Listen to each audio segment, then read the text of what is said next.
avec quelques expériences malheureuses. Et de là, il a essayé, à partir d'une expérience malheureuse, pour pouvoir en sortir par le haut.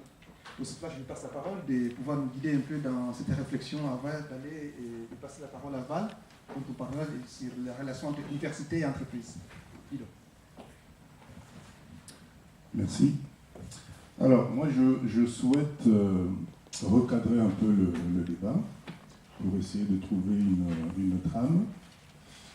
Ce que je souhaite faire passer comme message aujourd'hui, c'est qu'il est tout à fait possible de réaliser un projet au Congo et surtout d'y arriver. Dans un premier temps, donc, comme l'a souligné Vicky, je me permets de t'appeler Vicky, c'est que je suis à Bordeaux depuis bientôt une vingtaine d'années. Bien sûr, comme tout le monde, on a fait des études, on a travaillé, et à un certain moment est venue l'idée de se développer. Et donc, on a commencé par un petit business ici sur place, dont le centre de formation, le CEFIP. J'invite tout le monde, si vous avez un besoin en termes informatiques, une petite publicité, n'hésitez pas, on est là à votre disposition. Mais pour revenir à notre sujet, le Congo est en train de changer. Le Congo change d'une façon qui, moi, m'intéresse énormément parce que ça permet à chaque Congolais de pouvoir y trouver une place et surtout de développer une activité. Alors, le gros problème qui se pose en termes de développement d'activité aujourd'hui, et là je vous parle de mon expérience personnelle, c'est qu'effectivement, comme on l'a entendu tout à l'heure, on part sur des projets qu'on se définit ici sans se rendre compte de la réalité du pays. C'est pas parce qu'on a ici une petite activité où on a un ami qui a fait une activité qu'on va se dire dessus, tiens, je vais faire la même chose. Alors, le trame que je propose aujourd'hui, donc dans un premier temps, on va passer sur... Là, vous avez une petite image. Ça, l'image que vous avez derrière nous, c'est un peu ce qui représente le Congo. C'est-à-dire quoi? C'est les boulevards du 30 juin. Je crois que parmi nous, ceux qui ont voyagé, qui connaissent le pays, ça c'est le boulevard, une image d'il y a quelques années, toujours au Congo. Et quelques années plus tard, aujourd'hui en 2010, si on avance un peu, voilà presque la même photo, même endroit. Et c'est toujours le Congo. Et c'est moi, ces photos-là, je les ramène à nous, Congolais, en se disant attention, attention, le pays est en train d'avancer. Et qu'il est peut-être grand temps de changer nos mentalités, nos façons de voir les choses, pour essayer d'apporter dans ce pays des entreprises. Parce que je vous assure que le Congo, c'est plus de 65 millions d'habitants. Ils ont exactement les mêmes besoins que n'importe quelle population. D'accord? Ok, très bien. Donc, quels sont les avantages aujourd'hui pour monter une entreprise au Congo? Pourquoi est-ce qu'on prend la décision un jour de monter une entreprise dans ce pays-là?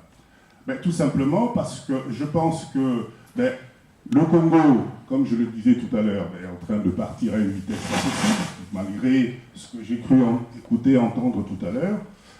Moi, j'y vais très souvent. J'y vais et pour les vacances, et surtout pour essayer de développer des activités dans notre pays. C'est pour ça que j'ai essayé de canaliser un peu les projets. J'ai l'habitude de faire des débats. Si on peut échanger avec vous, à n'importe quel moment, vous pouvez intervenir. Vous allez voir que ça va animer un peu le débat et ça va permettre à tout le monde d'avancer. Alors, donc on va commencer par ce que moi j'appelle le projet ponctuel. C'est-à-dire quoi? C'est-à-dire tout simplement, on décide de... Très bien, merci. On décide tout simplement de suivre une tendance. Ce que moi j'appelle une tendance, c'est, on a la famille au pays, on a un ami à côté, un collègue qui nous dit « Ah, aujourd'hui à Kinshasa, quand tu envoies un taxi, tu gagnes de l'argent. » Et on se dit « Tiens, effectivement, j'achète un taxi, j'envoie au pays, on va essayer de faire de l'argent. » Sans prendre en compte toute la démarche de la réalité du pays. Le taxi qu'on achète ici, on ne sait pas si ça va tenir la route ou pas. on n'a pas prévu les pièces d'échange, etc. Forcément, chaque oubli en termes de gestion de son projet implique forcément arriver au pays des surprises. Ok? Très bien. Le deuxième type de projet que j'appelle toujours projet ponctuel, c'est par rapport à la famille. Tiens, aider la famille. On est tous africains, enfin, on se comprend. La famille, c'est très important pour nous, effectivement. Et on se rend compte, effectivement, que nos familles, les cousins, les nièces, etc., sont là pour essayer. Si j'ai compris bien, la Tindara va ça la pierre. Exactement. Hein? La famille, aujourd'hui, on va dire à 60% des cas, on a tous des familles au pays qui, un soir, par un coup de téléphone, vont nous dire « Envoie ceci, ici ça fonctionne, ça la boya, les OP, ça m'acasse. » Enfin, je veux dire, à un certain moment, effectivement, on se retrouve dans cette espèce d'engrenage, ce qui fait que le projet, comme d'habitude, il n'est pas structuré, il n'est pas organisé, etc. Après, il y a bien sûr, excusez-moi, le terme de projet que j'appelle un projet d'un petit court séjour. Je m'en vais en vacances, c'est la période des soldes, j'achète des articles et j'emmène au pays pour essayer de faire un petit business.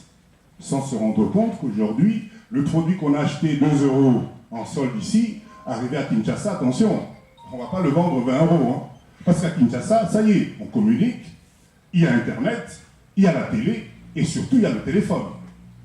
Il y a 10 ans, effectivement, pour joindre Kinshasa, il fallait passer par France Télécom, on tombait sur une dame qui nous disait rappeler, etc. Aujourd'hui, dans n'importe quel coin du Congo, vous prenez votre portable, vous avez quelqu'un à votre boutier.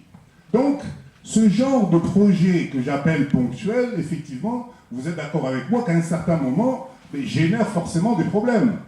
Vous arrivez au pays, déjà on commence par la douane. Au téléphone, on vous avait dit c'est 1500 $, arrivé là-bas finalement c'est 3000. Vous ne savez pas comment transporter la marchandise que vous avez emmenée jusqu'à la maison. Arrivé finalement, la petite maison des parents qu'on avait laissée à l'époque, ça ne convient plus. Et vous voyez que petit à petit, l'enchaînement de ces faits finissent par produire un business qui ne peut pas fonctionner. Entre guillemets. Alors peut-être je me trompe, en tout cas c'est mon expérience personnelle. Donc je vais finir par cette expérience qui m'a permis de prendre ce raisonnement. C'est qu'il y a quelque temps, j'ai envoyé à Kinshasa un conteneur de vin. Un conteneur de vin. L'idée m'est venue comment?